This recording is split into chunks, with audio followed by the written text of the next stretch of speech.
আমাৰ প্ৰথমতে হৈছে আমাৰ অসমীয়া মহিলা মঞ্চৰ আমাৰ পতাকা উত্তোলন, তাতে আমাৰ স্মৃতি তৰ্পণ হৈ গৈছে আৰু আমাৰ মহিলাসকলৰ মাজত আমাৰ খেল ধেমালি প্ৰতিযোগিতা অনুষ্ঠিত হৈছিলে।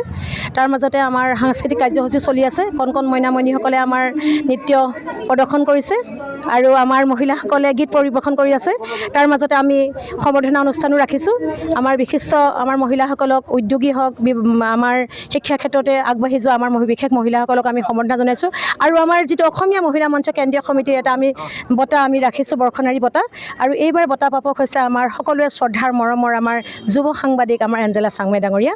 এইবাৰ আমি দৰং জিলা সমিতিৰ সহযোগত আৰু কেন্দ্ৰীয় অসমীয়া মহিলা মঞ্চ কেন্দ্ৰীয় সমিতিৰ উদ্যোগত আমি বঁটাটি আমাৰ দৰঙী কলা কৃষ্টি উন্নয়ন সংঘত আমি বঁটাটি তেখেতক আমি প্ৰদান কৰিম। আমি 20 চনৰ পৰা এই বঁটা আমি প্ৰদান কৰি আহিছোঁ। হয়, আমি চেষ্টা অৰ্থাৎ ছেভেন চিষ্টাৰ ডেভেলপমেণ্ট এচিষ্টেন্স এটা NGO হয়। আমি দৰং জিলাৰ পূব আৰু পশ্চিম মঙলদৈত ওমেন এম্পাৱাৰমেণ্টৰ ক্ষেত্ৰত কাম কৰি আছোঁ।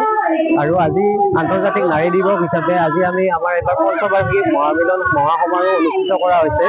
ইয়াত প্ৰায় 500 SHG মহিলা গোট খাইছে আৰু গভৰ্ণমেণ্ট ষ্টেক হোল্ডাৰ্ছখিনিও আহিছে। গভৰ্ণমেণ্ট ষ্টেক হোল্ডাৰ্ছ আমাৰ পোষ্টেলৰ পৰা আহিছে, ভেটেনাৰীৰ পৰা আহিছে, আমাৰ ওমেন চেলৰ IC মহাশয়া আহিছে। তেনেকৈ সকলো গভৰ্ণমেণ্ট ষ্টেক হোল্ডাৰ্ছে আহি তেওঁলোকৰ সাৰুৱা ভাষণ ৰাখিছে আৰু তেওঁলোকৰ ফালৰ পৰা যি মহিলাখিনিক ছাপোৰ্ট কৰিব পাৰি সেই বিষয়ে তেওঁলোকে অৱগত কৰাইছে।